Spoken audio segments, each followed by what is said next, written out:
Just before I begin, my name is Robert Zimmerman Jr., for the record, for those of you who don't know me. I'm not taking questions today, but I have a short statement I'd like to read about my brother. Are we ready? Okay. My name is Robert Zimmerman Jr. I'm George Zimmerman's older brother. Many of you have come to know me over the past year as the son of Robert and Gladys, who has spoken out on our family's behalf. I must begin by saying that without our parents' unwavering support and without our sister Grace's many sacrifices that have weighed heavily on her, I would simply lack the courage to engage and endure the toughest fight of my life, the fight to save our George. The moral support we have received from our parents is incalculable. Mark O'Mara and Don West have gone out of their way to be attentive to our concerns, to reassure us, and to help us better understand and navigate our way through a myriad of challenges we were unprepared to face. We owe Mr. O'Mara and Mr. West a debt far greater than either of them would ever admit, and far greater than any of us would ever be able to repay. The standard of care which they have applied in dealing with this case and with our family is second to none. When I decided to engage the public, I knew the job would come with a great risk to me and to my family.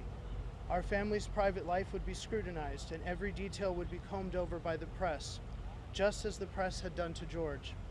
I did not, however, expect the viciousness I would encounter for simply telling the truth. As the children of two public servants who always taught us by example to serve our communities with honor and wisdom, the question for me evolved from an uncertain "what should I do?" to, more importantly, "what can I do? What must I do?" Our parents ran a home where truth was the core value and the foundation for all other virtues. Faced with seemingly insurmountable adversity, I gathered every ounce of resolve, and relying very heavily on moral strength, made it my mission to tell the truth, fearlessly and consistently. Almost at once I was dubbed a liar. The truth was described as inconceivable, insane, ludicrous, to name a few choice words. The attacks continued. "Don't listen to him, he's George's brother. Don't listen to him, he's making things up." Later, and most viciously of all, "Don't listen to a thing Zimmerman Jr. says, he's gay." 13 years ago, in a very different time, I struggled with one of the most difficult decisions a young man could face. How could I reconcile being truthful with concealing the reality of my identity? Didn't being honest start with being true to oneself? I came out to my family in the era of rampant bullying, in spite of our religion and on the heels of the Matthew Shepard tragedy. My family and friends struggled to understand what this meant. My world felt like it was spiraling out of control. I thought I had lost love, lost acceptance, lost the approval of the people that I love the most.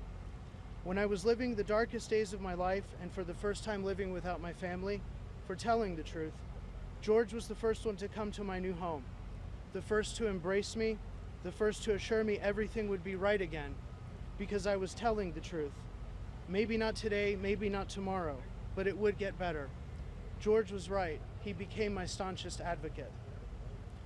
As it turns out, we now know George was the first person to greet new neighbors when they moved into the neighborhood. George denounced the Sanford Police Department's actions in the Sherman Ware case for what he viewed as a police cover-up when he first learned of it. George was the man who put the welfare of underprivileged children first by continuing to mentor African American children, even when the county withdrew funding from the mentoring program. Weeks before the incident on February 26, he was the first of our grandmother's grandchildren to arrive at the hospital where she was admitted, staying by her side, sleeping on the floor if necessary, to care for her. Soon after, my father had a heart attack, and George was not only the first one of us to tend to him in the hospital, but also facilitated my arrival in Florida and arranged transportation for me so that I'd be able to help my family cope. George lived in a community plagued by crime, and it turns out he was the first one to reach out to police to try to help his neighbors. George is a good, decent, and honest man. It is now my honor to advocate for him. George is in the fight for his life quite literally. As the oldest son, the only right thing for me to do is everything I can do to deliver him back to our parents. The only right way to do it is by relying on truth. We are not a wealthy family, but we are rich in honor. We are not a large family, but we make up for our small numbers with courage. Despite our limited resources and our very bizarre and challenging situation, we have been joined by many men and women who believe in the rule of law.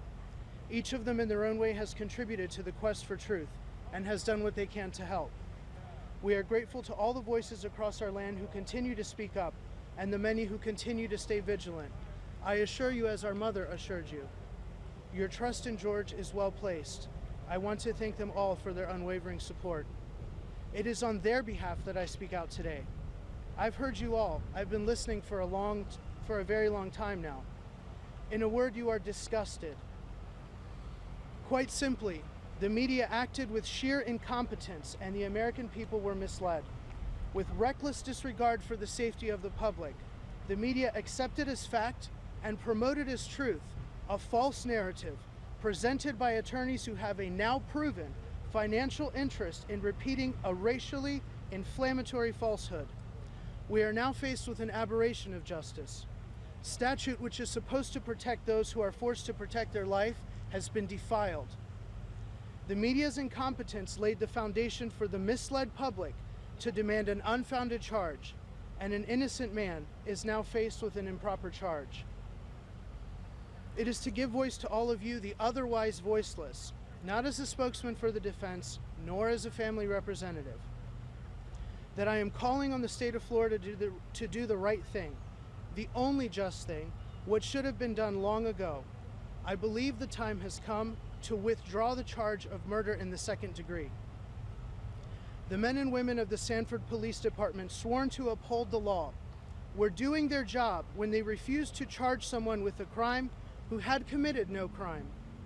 The men and women of the State Attorney's Office, who swore to uphold the law, were doing their job as well. In this country, you don't charge someone with any crime solely to assuage the concerns of misinformed masses. The people of Sanford, Florida, and Americans in general deserve to hear the right message on April 11, 2012. George had committed no crime, and charges would be unwarranted. George was viciously blindsided by a nose-breaking attack and then pinned to the ground by an experienced fighter who continuously and relentlessly attacked him. George was ultimately forced to defend himself. They deserve to hear that the law had worked, that the people in the police department and state attorney's office charged with protecting them were men and women of integrity who had followed the law and honored their oath. They deserve to know the evidence, when objectively examined, spoke for itself in regards to George's innocence. Instead, that day, the politics of race trumped the rule of law, and a political calculation was made. It was the wrong decision. It is now high time, in the name of justice, to withdraw this improper charge. Thank you.